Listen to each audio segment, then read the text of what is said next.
Happy Thursday. Hope you guys are doing well. I'm your host for today and the next few weeks. My name is Elizé Todd, and I am a designer, I'm an educator, and I create fun and educational content on Instagram, TikTok, YouTube, and LinkedIn. Welcome, Guillermo. Hi, Sam. It's good to see you guys in the chat. Say a little hello if you're in the house.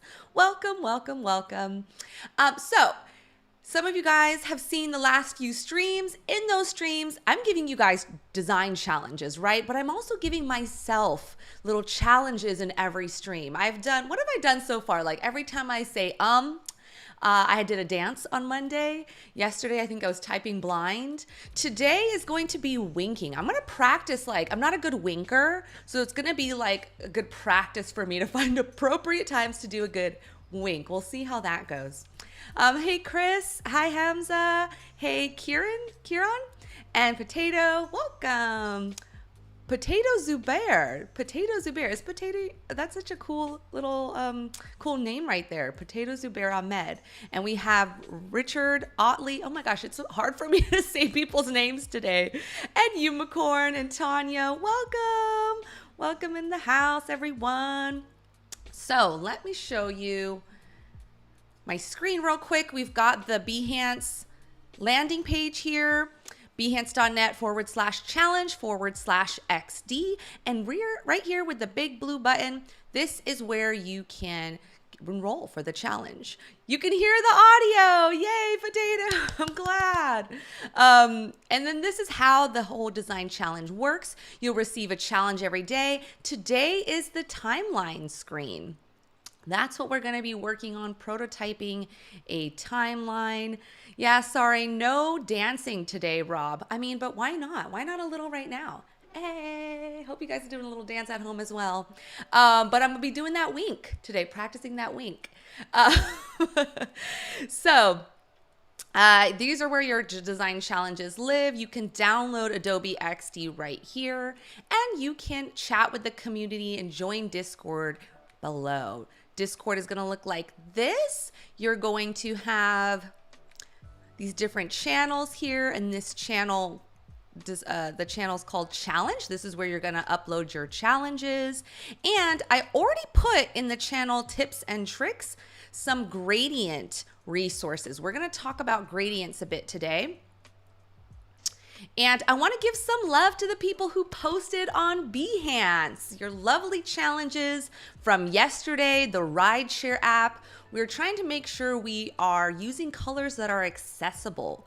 So making sure that everyone can see our colors in our screen. So anyone who has any visual impairments or have color blindness can see our design. So this is a great one here.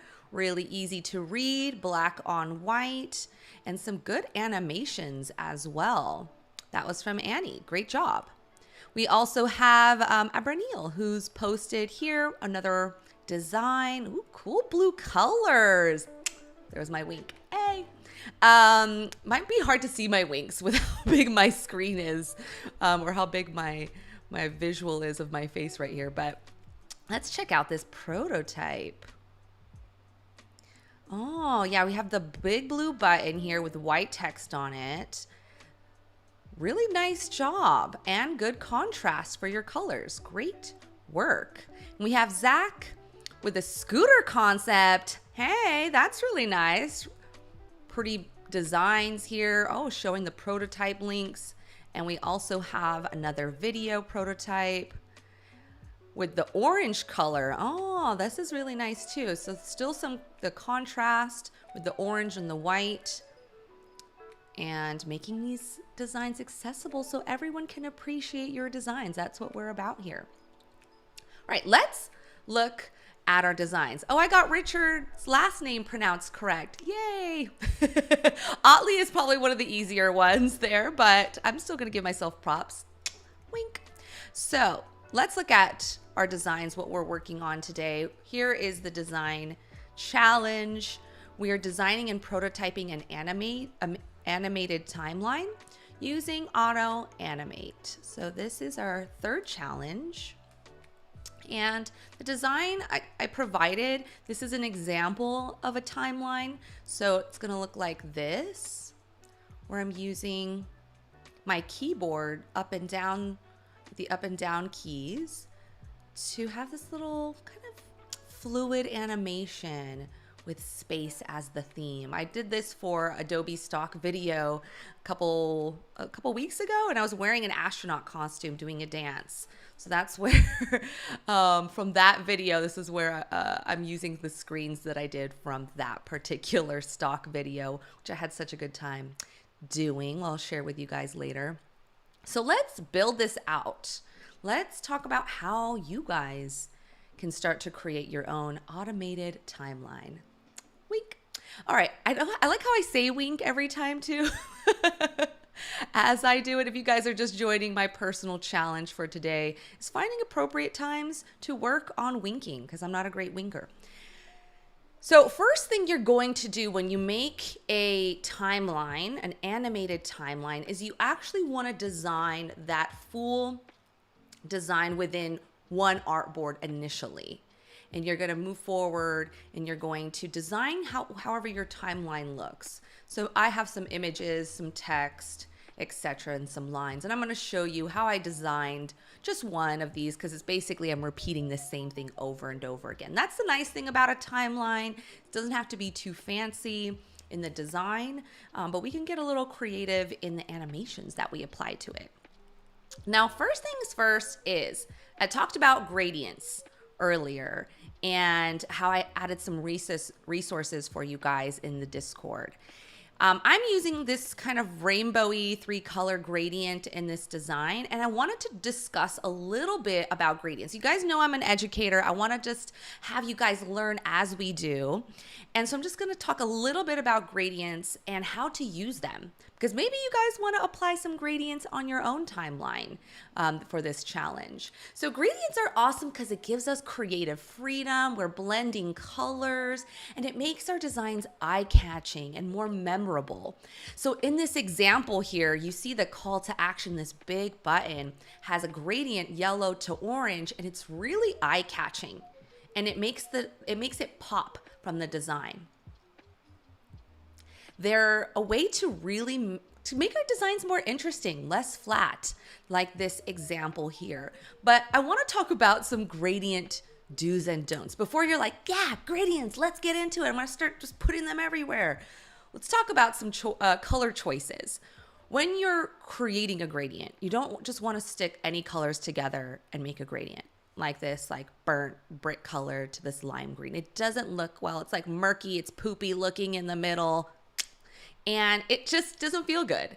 So it's better to use colors that are next to each other in the color wheel, like this lighter blue, darker blue, purple, or even colors or variant colors within side so like just like this one here's blue, we have a darker blue going to a bit of a lighter blue, right? So it kind of just feels pretty seamless between the two.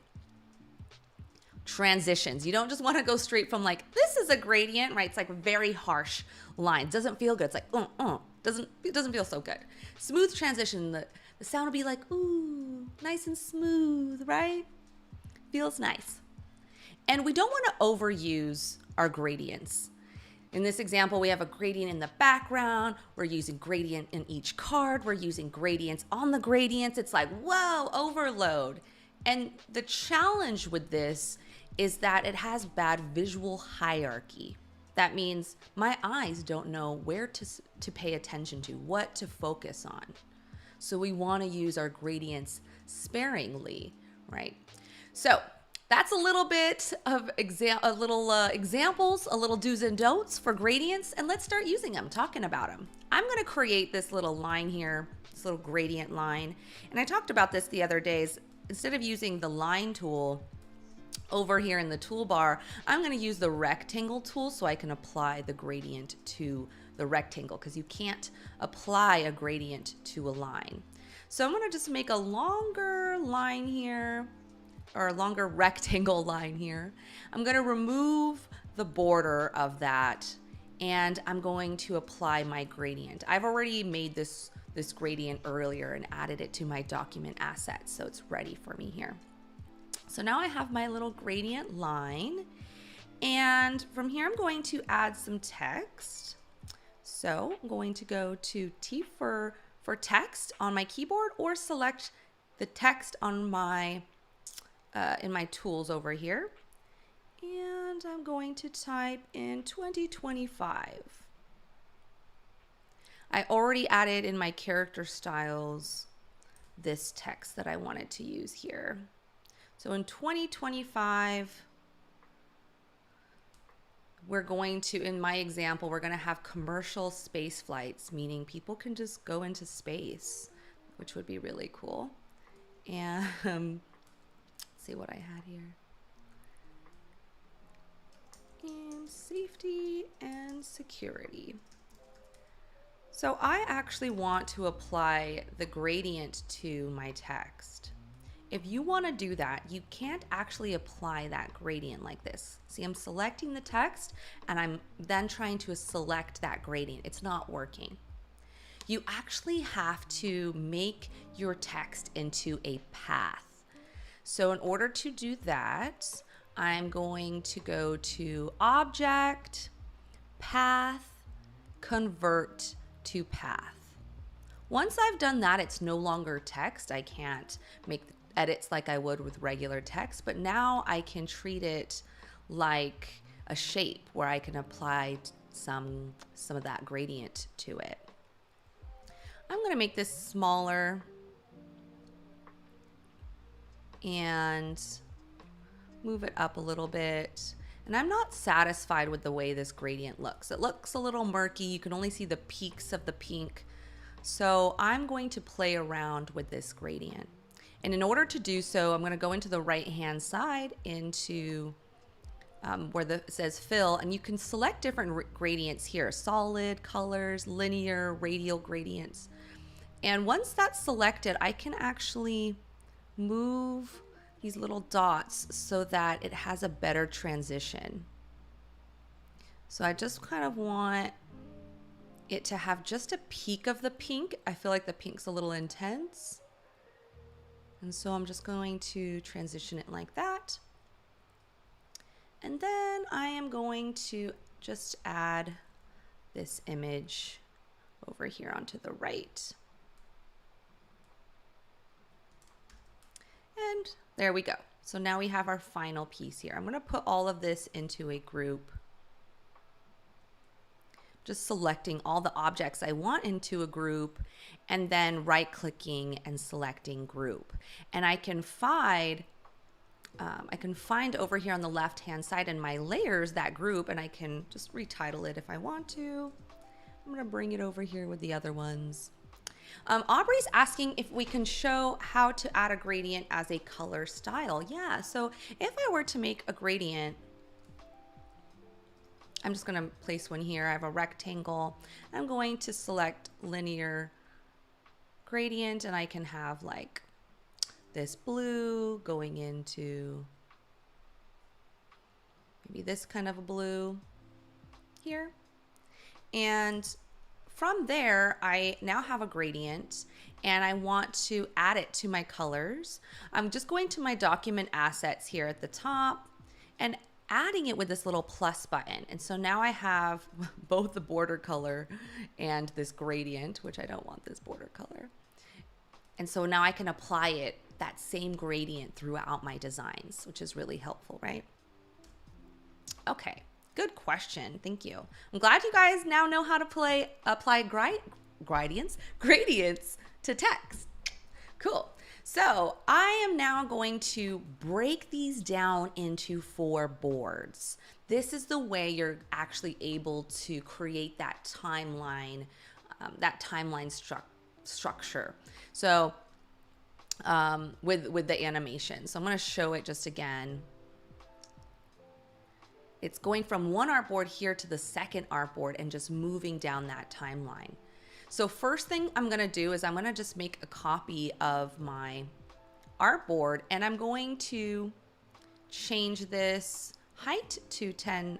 Actually, Actually, you know what? Before I do that, one thing I'm going to do, and this is a really important piece, is I'm just going to take everything that's going to be moving, all of my timeline pieces here, these 4 groups, not the background layer, not the navigation, just the aspects that are going to be moving, and I'm going to make that into a group. Okay, so that's my timeline. Now I'm going to redo that again.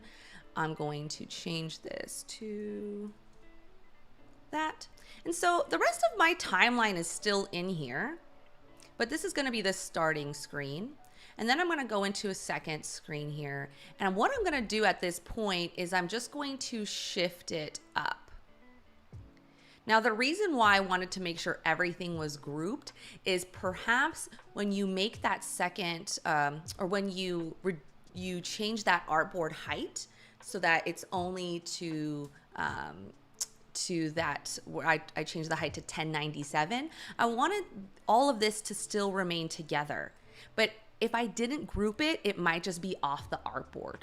So that's why you need to make sure everything that's going to have movement is grouped. Okay, big piece of this whole thing. So I moved this down, and let's actually animate just this. If you want to just do this, just move it down and work on that animation, great. But we'll also talk about how you can kind of kick it up another notch and make some more animations within there. So I'm taking this artboard, selecting the whole artboard, taking the blue arrow and dragging it over to the second artboard. From here, the trigger is tap, the trigger is right now tap, but I want to change it to keys and gamepad. So this keys means your keyboard. So the key that I want to select is the down within my keyboard, right? The little down arrow.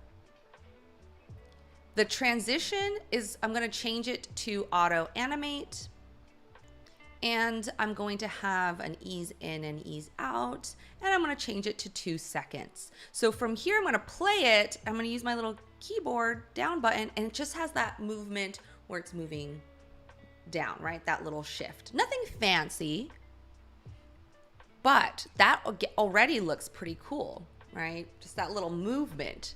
So if you're a beginner, I would just work on that. But if you're ready to like have a little bit more of that movement, that little moving and grooving, let's do that. This is kind of, it somewhat feels a little complex, but don't worry, because we're working off the artboard a little bit. It's going to be a little funky, but stay with me here. I'm going to select the image, and I'm actually going to move this one to the left.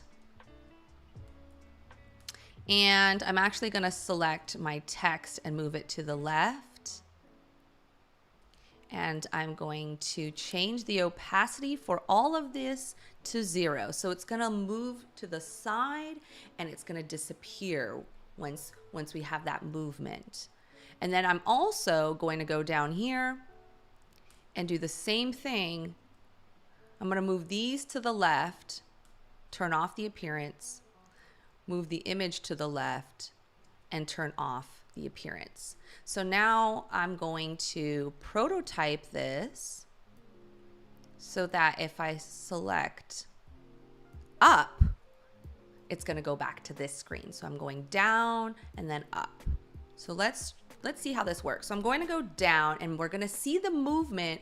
This is going to move to the left, and the other image from 2015 is moving in from the left into the right, right? So that's what was happening there. So let's do it again with the next artboard so we can kind of like get comfortable with this animation. So now from here,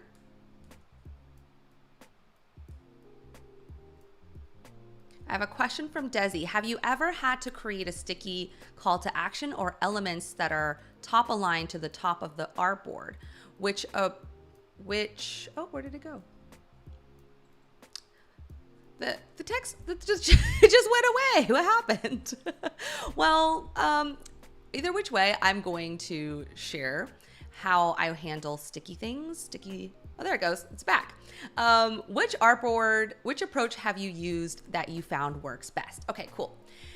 So if I have like a sticky nav up top, what you can do is select that when you're in design mode, go into the right-hand side, and where it says fix position when scrolling, I'm gonna select that.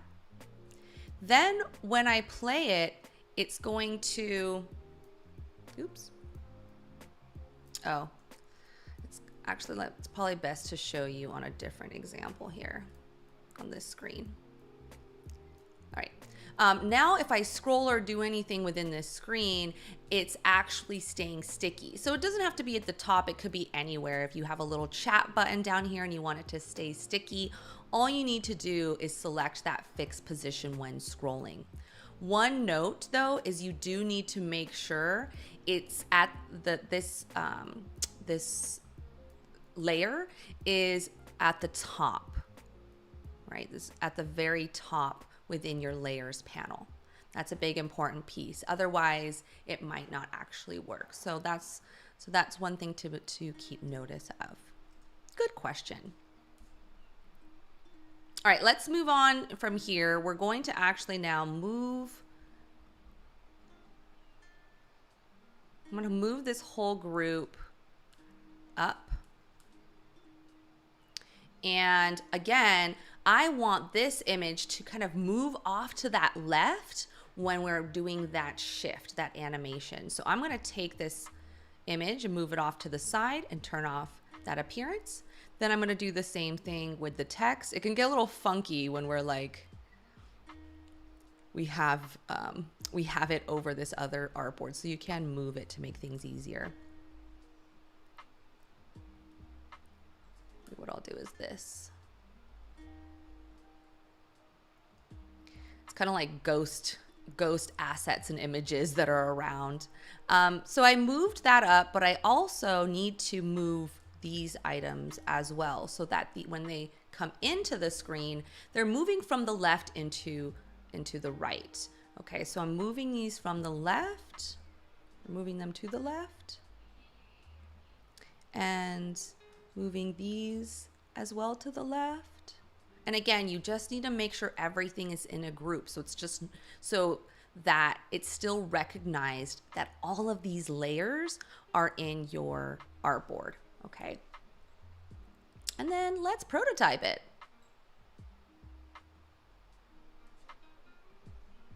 Down arrow.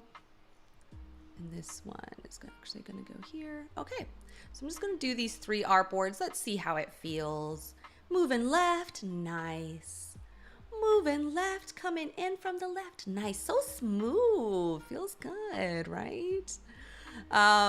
Okay, we have a question also from Desi. I just got a few minutes here. Oh, sorry, from Filipos. Is it possible to achieve this animation with component states? You know, I haven't tried it. Trying to think about it now. I don't know, but if anyone else has the answer to that, then I recommend putting in the chat. Wink. Thank you, Richard, for reminding me. That was a good moment. But I'll look into it. If you want to message me, and you guys can all feel free to message me on my Instagram or LinkedIn. You can find me Elizé UX. Feel free to connect with me and ask me your questions so I can have actually some time to think about something that's a little more challenging like that. Okay, so we feel good about that. Once we're ready to share our designs, you can go ahead and what I would do is go into design mode, select these 3 artboards, and select the share button. Once you've done that, you're gonna have a link that's gonna be created, and that is the link that you can share into the Discord channel. If you want to share it on Behance so that I can give you some love tomorrow, I can show your work and you can feel good about it and the community can see it. What you can also do is take that artboard and press play, and you can record yourself going through this experience like this. And when I do that and I stop it, it's going to actually have the ability to save it as a video as well. So there are a couple options on how to share your designs. Don't forget that in Behance, when you create a project, you just need to make sure in settings, you add the project tag XD Creative Challenge so that I can find your designs tomorrow and give you those props. Okay, cool. All right, guys, that's all the things. I really appreciated actually all of your questions today. Come back if you have any further questions. And again, feel free to connect with me on Instagram, TikTok, LinkedIn, all the things. And I'm happy to answer all of your outstanding questions and continue to connect with you guys. Also, I'm on Discord as well. Feel free to connect with me on there and ask away. All right, I'll see you guys then tomorrow. Have a good rest of your guys' day and good luck on your challenge. Bye.